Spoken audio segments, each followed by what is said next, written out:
GoArga.com here with head baseball coach Tim Huber. How proud are you of Alex Fink, who today broke the all-time hits record in Augustana history? Yeah, he's been swinging really well, and it's been good to see because we kind of need him to going down the stretch run. But seems locked in, and he's hitting balls well, and even his outs, he looks like he's taking good swings and looks comfortable at the plate. So he's had one heck of a career, and for 4 years he's been in the lineup for us and been pretty much a staple in the middle of the order, and gotten obviously a lot of RBIs here this year too. So he's well deserving. You guys lost game one, but the team really battled back, battling adversity in game two, going down one going into the ninth inning with O'Donnell leading off with a home run. How big of a boost was that for the guys before Fiala then ended the game on a home run? Yeah, it was, we gave ourselves a chance. I talk about that with our players a lot, is just give yourself a chance and see what happens at the end of the game. We certainly, the other thing I told them was, sometimes things don't happen how they're supposed to. Our guys probably thought we're going to come in this weekend and sweep up Iowa, and I said, hey, they're a good baseball team. They played well, and they have good players. And so we gave ourselves a chance.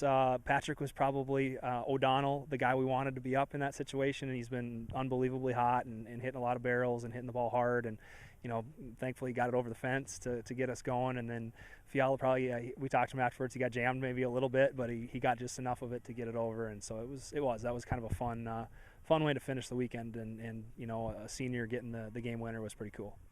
With those kind of home runs, kind of like you said, great way to end the weekend.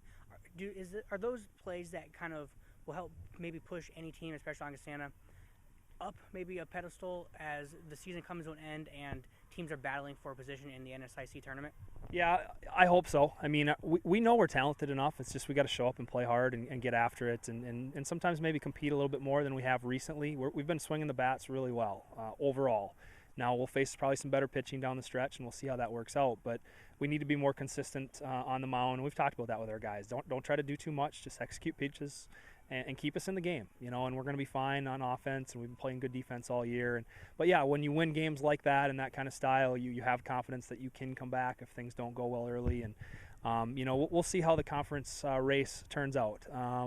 Looks like Duluth won a couple more games today, so they're going to be sitting into first, but they got to go to St. Cloud on Tuesday, and that'll be a really big series, and we'll see what happens with them, and hopefully we can play well as well. We have two games against Sioux Falls on the road, and then home for two against Southwest on the road to finish this off the season.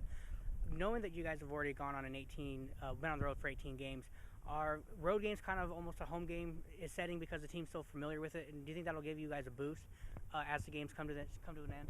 Yeah, I mean, going to USF is, well, like you said, it's like a home game anyways because it's right in town, and Southwest isn't too far either. But I do think we're comfortable. We've certainly been used to it, and it's a non-issue. We usually play a little bit better than we have been at home. This is 1 year where we haven't played as well at home as we typically do. But wherever we're at this point doesn't really matter. Just got to play good baseball, and it's always a battle with USF. So Wednesday will be a big series for us, and just to keep us in position to have a chance to win the conference. Going down to this last week here, we have a shot, and we need to play really well. We need to play clean and not make mistakes. And more than likely, if we drop another game here, we lose another one, we won't have a chance to win it. But that's okay too. We'll hopefully start playing better, and leading into the conference tournament, we need to just play better than we have been. That's going to be probably my key and my focus, is just to play well, no matter what happens here down the stretch. Congrats on the series win, and the best of luck going forward. Thanks, Kelly.